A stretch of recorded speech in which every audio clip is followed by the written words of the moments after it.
Saint-Malo et son évêque, entre papier timbré et bonnet rouge, 1675.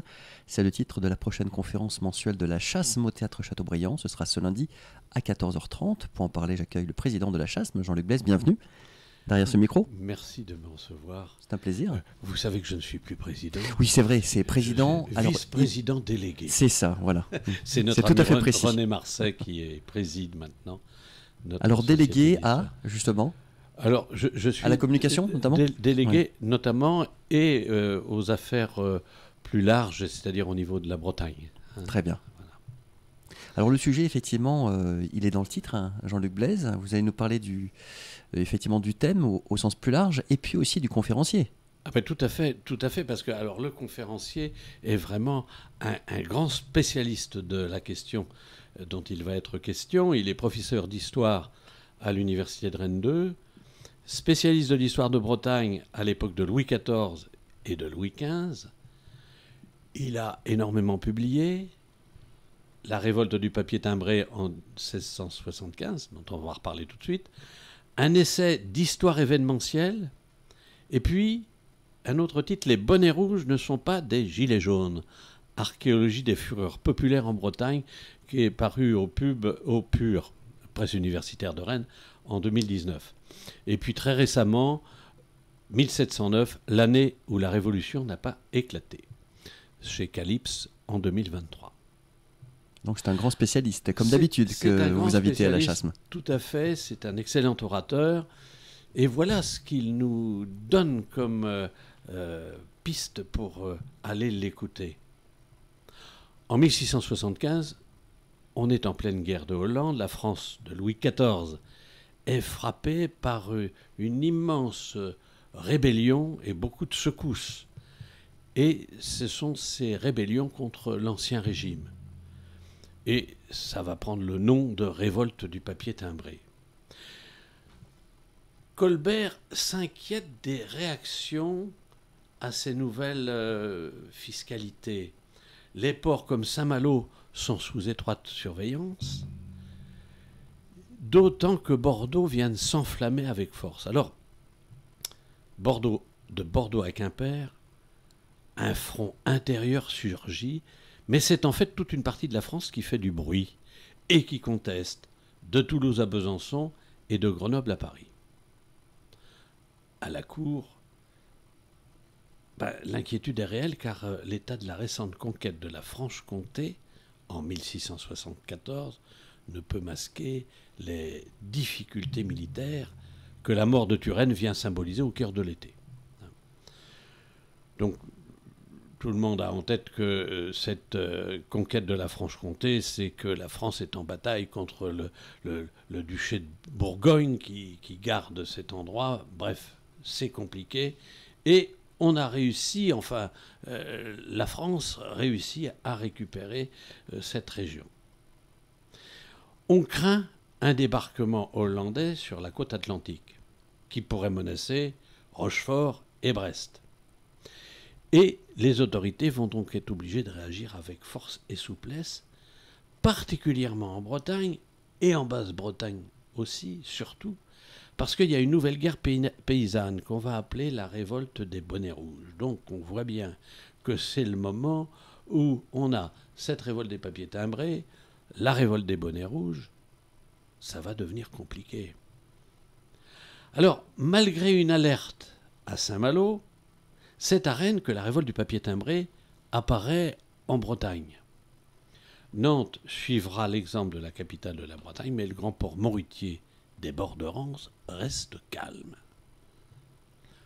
Comment l'expliquer ? Et c'est là où Gauthier Hubert a une entrée très particulière sur le sujet. C'est ici, dit-il, que les regards se tournent vers un acteur oublié de la crise. L'évêque de Saint-Malo, Sébastien de Gai-Madoc, aussi nommé Madoc de Gai-Madoc, il est né en 1626, il va mourir en 1702, c'est un proche de Colbert. Retenons Colbert parce qu'on va en reparler tout à l'heure. Alors, pour en savoir plus, je conseillerais à vos auditeurs de lire ce remarquable ouvrage sur la cathédrale de Saint-Malo, cathédrale des Corsaires. Et Philippe Petou a fait un chapitre tout à fait passionnant sur les différents évêques de Saint-Malo, et entre autres, eh bien, ce fameux Sébastien de Quémadoc. Alors, ce n'est pas tout à fait un hasard si cette affaire a connu son épilogue politique à Dinan, c'est-à-dire dans le diocèse de Saint-Malo, comme le rappellent les lettres de Madame de Sévigné, qui va parler de cet évêque. Sébastien de Quémadoc est désigné en 1671 à l'évêché de Saint-Malo, et au cours de son épiscopat, Quémadoc va présider par 2 fois les États de Bretagne à Dinan, en 1675, le 9 novembre, et le 1er août 1685. Je fais un petit détour que ne fera peut-être pas l'orateur, mais Quémadoc fonde l'abbaye bénédictine du Bon-Cassin, près de Josselin. Il confie le rôle d'abbesse à sa sœur aînée, puis à sa nièce, favorisant de même la nomination de son neveu, le marquis de Quémadoc, au poste de gouverneur de Saint-Malo. Quémadoc va mourir en 1702 dans le manoir de Saint-Malo de Baignon. Saint-Malo de Baignon, qui est en Morbihan, est la résidence d'été des évêques de Saint-Malo. Et il avait contribué à construire ce manoir. Il fut inhumé dans le chœur de l'église de Saint-Malo de Baignon. Alors, je pointe cette habitude. L'évêque va favoriser sa sœur, sa nièce, son neveu. Bref, on installe un certain pouvoir. Et j'ai dit tout à l'heure qu'il est très proche de Colbert. Eh bien, son successeur, c'est Vincent-François Desmarais, 1657-1739, qui est lui le neveu de Colbert, qui va être nommé ici à Saint-Malo. Je pointe là aussi comment Saint-Malo intéresse énormément la royauté, le pouvoir. Et Vincent-François Desmarais va être évêque de Saint-Malo de 1702 à 1739. Alors, pour revenir au travail de Gauthier Aubert, il utilise des archives peu connu. C'est vraiment, c'est pas simplement un enseignant à l'université de Rennes 2, mais c'est réellement un chercheur passionné. Et il a sorti des archives uniques sur cette grande crise politique. Et il va nous aider, il va aider l'auditoire à comprendre comment une modeste émeute bordelaise contre la taxe sur la vaisselle d'étain est devenue une des plus grandes révoltes antifiscales de l'Ancien Régime. Et puis, au-delà, c'est un élément phare de la mémoire de l'identité bretonne, parce que ça vient effectivement croiser aussi les bonnets rouges, et on a donc là un peu des fondements sur cette identité bretonne. Je vous parlerai peut-être un jour d'ailleurs d'une des fonctions que on m'a confié au titre des sociétés d'histoire de Bretagne, c'est de les représenter au sein du Conseil culturel de Bretagne, hein, qui s'intéresse réellement aussi à la culture bretonne, à son histoire et à ses langues, c'est-à-dire le breton et le gallo. Absolument. Voilà, ce serait intéressant, effectivement. Oui, tout à fait. Un focus sur ce sujet, Jean-Luc Blaise. Oui, la porte du studio, vous êtes ouverte, vous le savez bien. Donc, Gauthier Aubert, eh bien, c'est lui qui interviendra, on l'a bien compris, Jean-Luc Blaise, ce lundi, 14h30. Alors attention, il vaut mieux arriver assez tôt, sachant qu'une priorité est donnée aux adhérents de la Chasme jusqu'à 14h15, je crois. Jusqu'à 14h15, oui, tout à fait. Parce qu'on a, et c'est... on est, j'allais dire, entre nous, jalousés par nos collègues d'autres sociétés d'histoire, c'est que, effectivement, l'auditoire est vraiment très important. On remplit le théâtre Chateaubriand à chaque fois, et il y a souvent des gens qui repartent parce qu'ils n'ont pas pu entrer. Ah oui. La jauge est de 280 places, on ne dépasse pas. Voilà, c'est une chance. C'est sans doute aussi parce que nos conférences ont des orateurs et des titres qui... Absolument. Et l'entrée est gratuite. Alors, j'ose même plus vous demander s'il est encore possible d'adhérer à la Chasme, du coup. Mais si, tout à fait. Et nous sommes à la fin de de l'année 2023, nous étions de 620 et il y a déjà plus de 450 personnes qui ont renouvelé leur cotisation. Hein, c'est-à-dire que vraiment... Alors effectivement, il y a cette entrée privilégiée aux conférences et puis il y a un ouvrage qui est publié chaque année. Les annales aussi. Les annales, effectivement. Et là que chaque sociétaire reçoit. C'est souvent un volume de 480 pages illustrées. Ce volume reprend les conférences qui ont eu lieu. Celle du mois prochain, ce sera Dominique Martel, qui est la présidente de la Société d'histoire de Dole, hein, association François Duyn. Faudrait aussi parler de François Duyn, cet abbé qui était sociétaire de la Société d'histoire de Saint-Malo et qui a créé aussi une société d'histoire à Dole de Bretagne. Et Dominique Martel parlera des Stuarts à Dole de Bretagne. Absolument. Ben écoutez, ça, c'est noté. On rappellera l'information sur les ondes de Radio Parole de Vialon. On évoquait des livres tout à l'heure, Jean-Luc Blaise. Normal, quand on parle de la chasme, il y a la bibliothèque. Aux archives, on peut consulter des livres, alors, compulser. Vous faites un rapprochement avec les archives. Mais oui. Donc, c'est vrai que c'est M. René Coineau, maire il y a quelques décennies, qui avait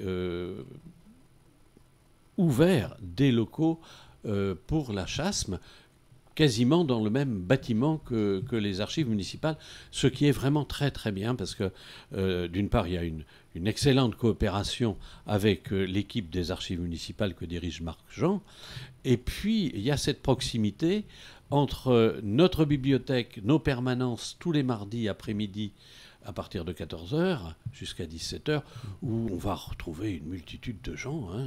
Il y a souvent 25 à 30 personnes à passer, à consulter nos ouvrages. On a 3000 volumes. Entre autres, on a des dons importants de la famille du professeur André l'Espagnol, de M. Alain Roman, avec tout ce qu'il a écrit autour de la traite négrière. Et puis, bien beaucoup de gens en profitent pour aller faire des recherches aux archives municipales et puis venir consulter aussi nos ouvrages et souvent adhérer. Et puis, consulter des ouvrages, c'est très souvent aussi rencontrer d'autres chercheurs, d'autres passionnés d'histoire. Ah, tu cherches une émulation, oui. Ben, c'est une émulation. C'est en même temps diffuser un peu le sujet de sa recherche. Tout le monde n'est pas « Ah là là, je veux pas surtout qu'on sache ».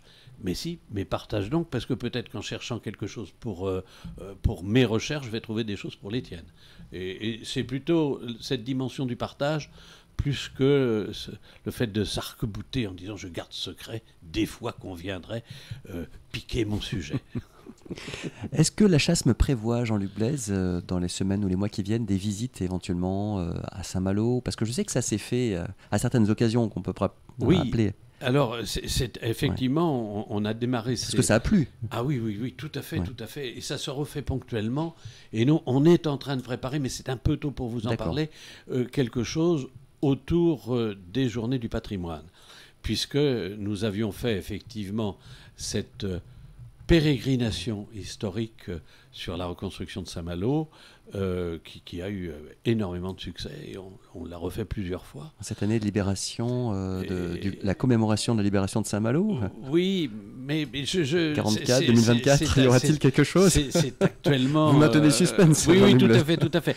Alors, nous informerons en temps voulu, en tous les cas. Mais complètement, oui. Et d'autre part, on travaille avec Madame Muriel Montserrat et Hélène Gédouin sur une grande exposition qui va être organisée autour de Lee Miller, cette reporter de guerre. À la chapelle Saint-Sauveur. À la chapelle. Oui.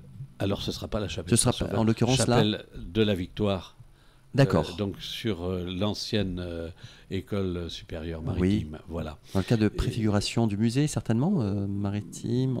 Bon, je n'irai pas jusque-là, mais toujours est-il que c'est un lieu qui a vocation à... Voilà, c'est une grande exposition financée par le mécénat de M. François Pinault, et avec des images, des photographies de Lee Miller, reporter de guerre. C'est un personnage emblématique, romanesque, que cette jeune femme, modèle pour le monde de la mode, modèle pour le monde de la photographie et des peintres. Elle côtoie Picasso, elle côtoie Man Ray, photographe, et puis elle va devenir, reporter pour Vogue, et elle débarque avec les troupes américaines le 14 août. Avec les Boys. Avec les Boys, Ouais. et elle va faire des reportages dont beaucoup de photos n'ont jamais été publiées sur Ouais. Saint-Malo. C'est absolument formidable.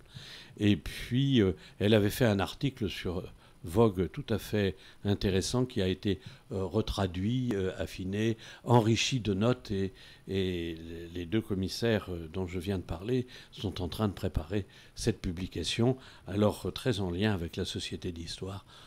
On amène des précisions, on a parlé des archives, Marc Jean amène aussi des notes. Directeur des archives, oui. Le Municipal. directeur des archives. Parce qu'on a là une photographe américaine qui voit des choses. Elle est plutôt reporter photographique. Et bon, elle écrit un peu les choses comme elle le pense. Et puis, quelquefois, avec des imprécisions. Alors, justement, des notes aideront le lecteur à s'y retrouver. Mais ça va être absolument passionnant. Bien, un grand merci à vous, Jean-Luc Blaise, vice-président délégué de la Chasme, pour toutes ces précisions. Et à bientôt pour la présentation de la prochaine conférence. Donc. Merci de m'accueillir régulièrement. C'est un plaisir. Au revoir. Au revoir.